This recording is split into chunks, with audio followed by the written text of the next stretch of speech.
আর কুকে সকলকে ওয়েলকাম। আজ আমি তৈরি করে দেখাবো কাঁচা টমেটোর চচ্চড়ি।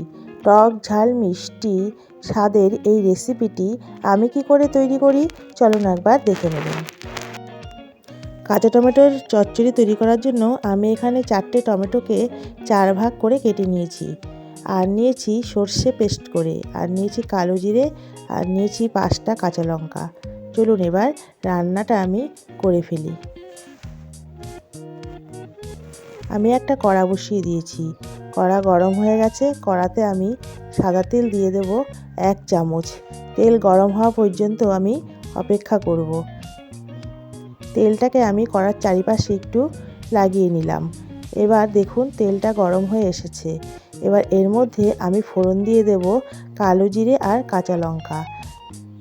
কাঁচা লঙ্কা কালো জিরেকে একটু ভেজে নিলাম। এবার আমি 4 ভাগ করে কেটে রাখা টমেটোগুলিকে কড়ার মধ্যে দিয়ে দিলাম। এবার এগুলোকে আমি একটু হালকা করে ভেজে নেব। দেখুন আমি টমেটোকে হালকা করে তেলের মধ্যে ভেজে নিয়েছি। এবার এর মধ্যে আমি দিয়ে দেব ছোট চামচের 1 চামচ লবণ, আর দিয়ে দেব 1/2 চামচ হলুদ গুঁড়ো। লবণ আর হলুদকে ভালো করে টমেটোর সঙ্গে মিশিয়ে নেব। এবার আমি মশলাটা দিয়ে দেব। মশলা বলতে আমি সর্ষের পেস্টটা এর মধ্যে দিয়ে দেব। আমি সর্ষের পেস্টটা দিয়ে দিলাম।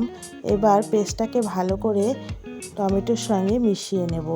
এভাবে প্রায় 2 মিনিট ধরে মিশিয়ে নিয়ে তারপর আমি কালার আনার জন্য দিয়ে দেব 1/2 চামচ কাশ্মীরি লঙ্কার গুঁড়ো। দেখুন আমি 1/2 চামচ কাশ্মীরি লঙ্কার গুঁড়ো দিয়ে দিলাম। লঙ্কার গুঁড়োকে ভালো করে মিশিয়ে নিলাম। মেশানো হয়ে গেছে। আরও 2 মিনিট আমি এভাবে কষিয়ে নেব। 2 মিনিট পর আবার ফিরে আসব। দেখুন আমি 2 মিনিট ভালো করে টমেটোকে মশলার সঙ্গে কষিয়ে নিয়েছি। এবার এর মধ্যে আমি পরিমাণ মতো জল দিয়ে দেব। আমি 1 বাটি, ছোটো বাটির 1 বাটি ঠান্ডা জল এর মধ্যে দিয়ে দেব। সমস্ত কিছু ভালো করে ঝোলের মধ্যে মিশিয়ে নেব। এভাবে আমি আরও 5 মিনিট ঢাকা দিয়ে অল্প আঁচে রান্নাটা করে নেব।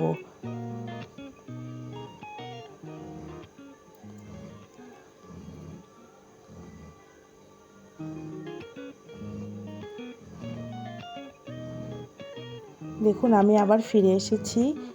আমার রান্নাটা একেবারে হয়ে এসেছে। এবার আমি এর মধ্যে দিয়ে দেব 1/2 চামচ চিনি।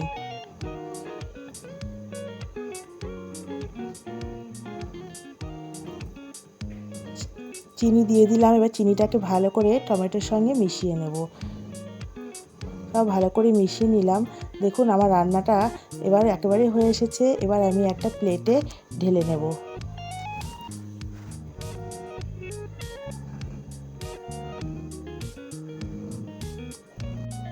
দেখুন আমার রান্নাটা এইরকম হয়েছে। এইভাবে আপনারা টক ঝাল মিষ্টি কাঁচা টমেটোর চচ্চড়ি তৈরি করে বাড়িতে গরম ভাতের সঙ্গে খাবেন।